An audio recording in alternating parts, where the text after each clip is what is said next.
Bonjour madame, vous avez rejoint aujourd'hui pour Parole de Femmes. Vous aviez envie de réagir par rapport à cette manifestation. Vous êtes la bienvenue.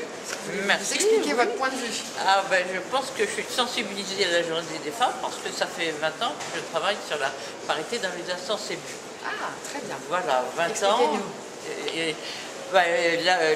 En 1992, il y avait moins de femmes au Conseil, à l'Assemblée générale qu'en 1945. Il y avait 45 femmes en 1945 et il y en avait 39 en 1992. Donc 6 associations de femmes pluralistes se sont réunies pour travailler sur ce thème. Nous avons commencé à inciter les femmes, conseillères municipales, pourquoi pas vous? Et puis progressivement, nous avons avancé sur le sujet. Ce sujet me tient forcément fort à cœur et il est évident qu'à l'heure actuelle, avec les élections de la parité dans les communes de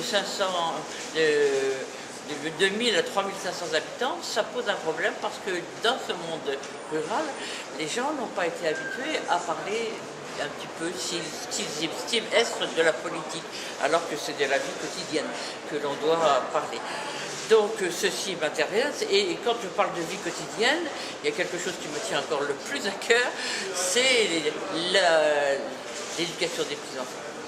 Je fais partie du soutien scolaire et il me semble indispensable que ce soit un des sujets de priorité d'un conseil, d'un gouvernement, d'une responsable de mairie, d'un responsable de mairie, de travailler sur ce thème. Parce qu'il y a tellement de stéréotypes dans nos idées sur le comportement des garçons et celui qui doit être le comportement des filles, qu'il faut absolument bouger et également, de ce fait-là, donner la parole aux femmes, que les femmes se considèrent totalement légales des hommes.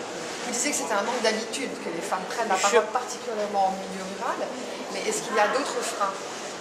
Est-ce qu'il y a d'autres freins? Je pense que la plupart du temps, au départ, et ça se disait à l'Assemblée nationale, et ça s'est encore dit ces temps derniers, les femmes n'ont pas les capacités. D'accord. C'est un manque de compétences pour Un vous? manque de compétences pour les femmes. Elles Sur ont le fond, autre chose, c'est juste elles ont un autre chose à faire, elles ont les enfants, Ouais, elles ont la cuisine, elles ont leur travail, on ne peut pas tout faire. Les hommes peuvent tout faire, mais je crois qu'ils oublient qu'ils ne font qu'un quart des travaux domestiques à la maison, ce qui n'est pas En moyenne. en moyenne. Écoutez, merci beaucoup. Bonne journée.